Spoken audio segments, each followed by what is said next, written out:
Değerli izleyicilerimiz, bildiğiniz üzere dünyanın pek çok noktasında olduğu gibi Avrupa'da da adeta ırkçılık faaliyetleri patlama yapmış vaziyette. Bakın, 1993 yılında Solingen faciasını hatırlıyorsunuz. Diri diri vatandaşlarımız yakılmıştı. Mevlide ve Durmuş Genç ailesinin evi ırkçılar tarafından kundaklanmış ve 5 tane vatandaşımız yanarak maalesef hayatını yitirmişti. Yine Zolingen'den çok üzücü ve bir o kadar da düşündürücü bir haber var. Yine bir kundaklama girişimi durumu söz konusu. Bunu hemen sizlerle paylaşmak istiyorum. Almanya'nın Solingen kentinde bir Türk'ün kaldığı apartman dairesinin balkonuna kimliği belirsiz kişi ya da kişiler tarafından Molotov kokteyli atılarak kundaklama girişiminde bulunuldu. Evet. Savcılık ve polis yaptıkları yazılı açıklamada cinayete teşebbüsten soruşturma başlatıldığını duyurarak olayın aydınlatılması için halktan yardım istedi. Açıklamada bir apartman dairesinin balkonuna gece 02 sıralarında içinde yanıcı sıvı bulunan bir şişe atıldığı belirtildi. Olayda hafif yaralandığı belirtilen 48 yaşındaki kiracının yangını kendi imkanlarıyla söndürüp polisi aradığı belirtilen açıklamada savcılık ve polisin olayla ilgili cinayete teşebbüsten soruşturma başlatıldığı duyuruldu. Değerli izleyicilerimiz, maalesef üzülerek bu haberleri veriyorum. Ancak Almanya'da şu anda mevcut resmi rakamlara göre her gün 3 tane ırkçılık olayı meydana geliyor. Sadece resmi makamlara yansıyanlar. Polise ya da adliyeye yansıyanlar. Bunun anlamı şu.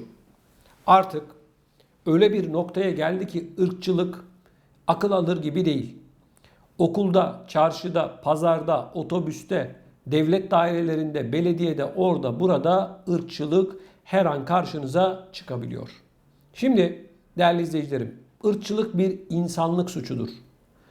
Oysa ki bu ırkçılık yapılan ülkelere baktığımızda göçmenler sayesinde ayakta duran ülkeler. Bu göçmenler sayesinde ülkeleri gelişti, büyüdü, dünyanın en güçlü ekonomileri haline geldi. Ancak ırkçılık hastalığı bir türlü sona ermedi. Şimdi Almanya başta olmak üzere Avrupa'nın pek çok noktasında meydana gelen bu olayları şöyle bir incelediğimizde verilen cezaların sadece ve sadece basit, kolay cezalardan olduğu ortaya çıkıyor. Bakın, Kuzey Ren-Vesfalya eyaletinde 170 tane polisin WhatsApp hattı kurarak ırkçılık yaptıkları belgeleriyle beraber, bu konuşmalarla beraber ortaya çıkartıldı. Buna rağmen 2 yılı aşkın bir süredir devam eden soruşturma halen sonuçlanmış değil. Ara ara yapılan savcılık tarafından açıklamalarda gerekenler yapılıyor. El telefonlarına, cep telefonlarına el koyduk, inceliyoruz diyorlar. Olayın üzerinden 2 yıl geçmesine rağmen. Almanya'da polis, yani hukuku korumakla görevli olan bir kişi böylesine büyük bir teşkilatın, ırkçılık grubunun içerisinde yer alıyorsa burada düşünülmesi gerekiyor. Bir polisin meslekten atılması için Almanya'da 12 ayın üzerinde mahkeme kararıyla ceza alması gerekiyor. Ama bu insanlara çoğu zaman 12 ay ceza vermiyorlar arkadaşlar. 3-5 ay ceza ya da maaşını kesiyorlar. İdari para cezası veriyorlar ve bu insanlar kaldıkları yerden ırkçılığa devam ediyorlar. Her yerde, Almanya, Fransa, Hollanda, İsveç, İsviçre ve daha pek çok ülkede bu ve benzeri olayları görmek mümkün. Maalesef bu ülkelerdeki ırkçılıkla ilgili yasalar adeta komedi. İnsanları cezalandırmaktan, gerçekten ders almalarını sağlamalarından çok uzak. Bu insanlar da bunları bildikleri için artık göçmen istemiyor. Hiçbir şekilde yabancının ülkelerine girmelerini, çalışmalarını, herhangi bir şekilde ülkelerinde barınmalarını istemiyorlar. Bu açık bir şekilde ortada. Baktığımızda göçmenlerle ilgili Avrupa Birliği'nin politikasına kesin olarak reddediyorlar. Zorunlu haller dışında, yani adamların işine yaramayacaksan hiçbir şekilde seni Avrupa Birliği topraklarına almıyorlar.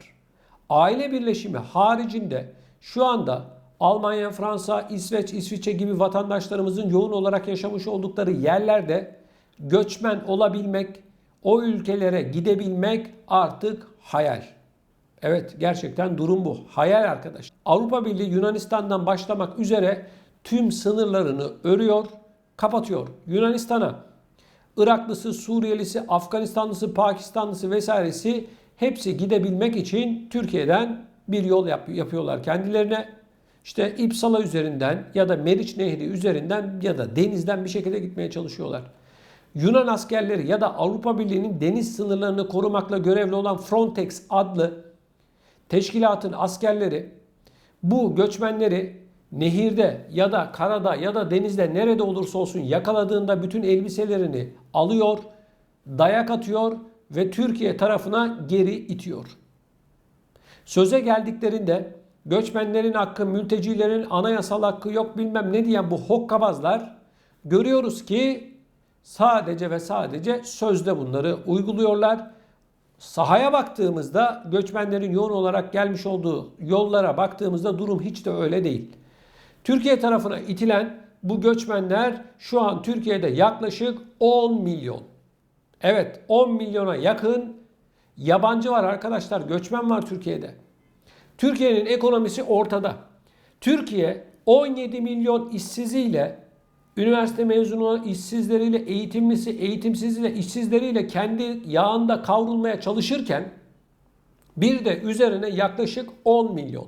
Evet, 10 milyon. Ülke nüfusunun neredeyse 8'de biri göçmen. Ülkenin demografik yapısı yani nüfus yapısı değiştirilmiş vaziyette. Bundan 10 yıl sonra bu 10 milyon kişi size olacak 15 milyon. Bir 10 yıl daha geçecek 20 milyon. Bir 10 yıl daha geçecek 30 milyon. Peki 40 yıl sonra bu ülkenin, Türkiye'nin hali ne olacak? İşte tam bu noktada Avrupa Birliği şunu yapıyor. Diyor ki al sana 3-5 kuruş, orada kal. Sakın ola ki bir tane göçmen bile Avrupa Birliği sınırları içerisine girmesin. Türkiye bugüne kadar 50 milyar doların üzerinde para sadece göçmenler harcadı. Suriyeliler harcadı. Avrupa Birliği bugüne kadar 4,5 milyar dolar euro para vermiş Türkiye'ye. Onun reklamını yapıyorlar. Bildiğiniz üzere geçtiğimiz günlerde Merkel vedalaşmak için Türkiye'ye gitti. Cumhurbaşkanı Erdoğan'la bir araya geldi. Orada gazetecilerin sorunlarına yanıt verirken bunu söyledi. 4,5 milyar euro civarında bir para verdik dedi. Hokkabazlık bu. 50 milyar doların üzerinde para harcamış olan bir ülkeye kalkıp sen 4,5 milyar eurodan bahsetmen bir kere çok yakışıksız. Türkiye'yi de göçmen ülkesi olarak görmek istiyorlar. Yani göçmenlerin bu hali tabii ki insani olarak bizleri üzüyor ama ya benim kendi evimin içerisinde insanların karnını doyuramıyorsam dışarıdaki insanın karnını mı doyuracağım ben? Buna benziyor. Evinizde sizin çoluk çocuğunuz aç, iş yok, güç yok, para yok. Ama siz gidiyorsunuz sokaktaki başka birinin karnını doyuruyorsunuz. Sakın beni yanlış anlamayın. Bu ırkçılık falan değil. Gerçek bunlar. Hayatın gerçekleri. Sen kendi çoluk çocuğunu, vatandaşını aç bırakıyorsun, işsiz bırakıyorsun. Neymiş? Müslümanmışız. Tabii ki Müslümanız. Başka üzerine elhamdülillah. Ama kardeşim yani İslam'da önce kendi aileni aç bırak git başkasına yardım et mi diyor. Sakın beni yanlış anlamayın. Irkçılık falan değil bu. Sakın. Türkiye bir Almanya değil. Almanya her almış olduğu göçmeni okula gönderiyor, dil eğitimini veriyor, cebine harçlığını koyuyor, evini tutuyor. Türkiye'de böyle bir şey yok. Kapıdan giren selamun aleyküm diyor. Saldım çayıra Mevlam kayıra. Hadi bakalım Aksaray'a. Hadi bakalım İzmir'e, Ankara'ya, büyük şehirlere. Kardeşim Türkiye'nin altyapısı yok. Türkiye'nin parası da yok.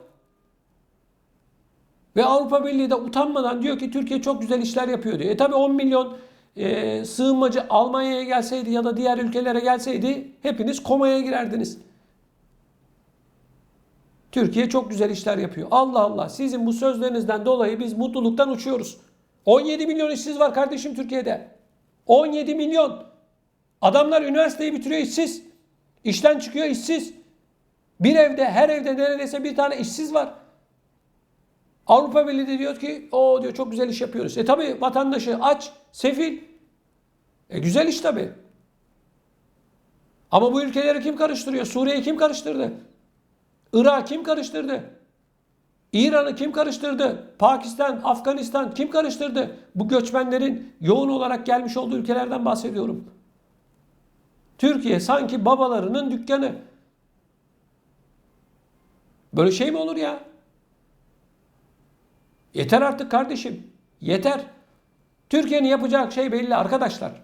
Açacak kapıları. Ne kadar göçmen varsa hepsine diyecek ki hadi size iyi günler. Gidin kardeşim. Zaten göçmenlerin amacı Türkiye'de kalmak değil. Göçmenlerin bir tek amacı var arkadaşlar. Söylüyorum.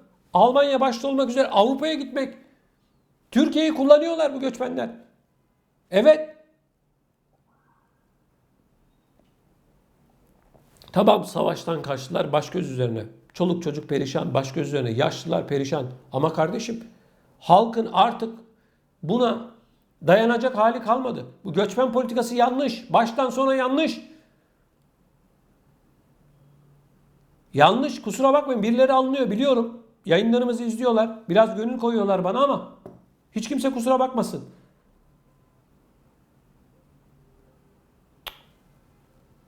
Böyle şey mi olur ya?